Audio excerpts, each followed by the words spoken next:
ETV Bharat Urdu में आपका खैर मकदम है। न्यूज़ टाइम की अहम खबरें। अयोध्या में 6 दिन तक जारी रहने वाली मजहबी रसूमात के बाद आज राम मंदिर का बाकायदा इफ्तिताह कर दिया गया। पीएम नरेंद्र मोदी, आरएसएस सरबराह मोहन भागवत और वजीर आला योगी आदित्यनाथ समेत कई मुल्की और गैर मुल्की मेहमान इफ्तिताही तकरीब में मौजूद रहे।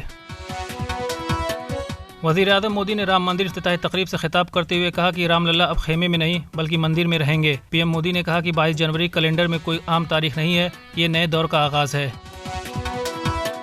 राम मंदिर इफ्तिताही तकरीब के बाद आरएसएस के सरबराह मोहन भागवत ने कहा कि जो भी इस दौर में रामलला की यहाँ वापसी की तारीख सुनेगा उसके तमाम दुख दर्द मिट जाएंगे। इस तारीख में इतनी ताकत है। आसाम के नागौर में पुलिस इंतजामिया ने राहुल गांधी को विष्णु संत शंकर देव की मंदिर में जाने से रोक दिया, जिसकी वजह से राहुल गांधी अफसर पर बरहम हो गए और कहा कि मुझे मंदिर नहीं जाने दिया गया, आखिर मेरी गलती क्या है। पाकिस्तान और ईरान के दरमियान कशीदगी का खात्मा हो गया है। दोनों ममालिक के सफीर 26 जनवरी से अपनी जिम्मेदारियां दोबारा संभालेंगे और 29 जनवरी को ईरानी वजीर खारजा पाकिस्तान का दौरा भी करेंगे। सऊदी वजीर खारजा फैसल बिन फरहान ने कहा कि फ़िलिस्तीन का मसला हल किए बगैर इसराइल के साथ कोई बातचीत नहीं की जा सकती। उन्होंने ये भी कहा कि गजा में जारी तसादुम में कमी और आम शहरियों की अमवात को रोकना सऊदी अरब के लिए सबसे अहम है।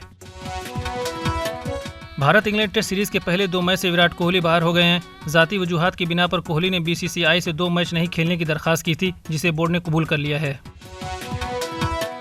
ऑस्ट्रेलिया क्रिकेट टीम के ओपनर बल्लेबाज उस्मान ख्वाजा ने फ़िलिस्तीनी बच्चों की मदद के लिए बड़ा ऐलान कर दिया है। उस्मान ख्वाजा ने अपने उन जूतों को नीलाम करने का ऐलान किया है जिस पर उन्होंने तमाम जिंदगियां बराबर है के नारे लिखकर फ़िलिस्तीन से इजहार यकजहती की थी। इस नीलामी से हासिल शुदा आमदनी गजा के बच्चों की मदद के लिए इस्तेमाल की जाएगी। खबरों की ताज़ा अपडेट के लिए लॉगिन करें www.etvbharat.com।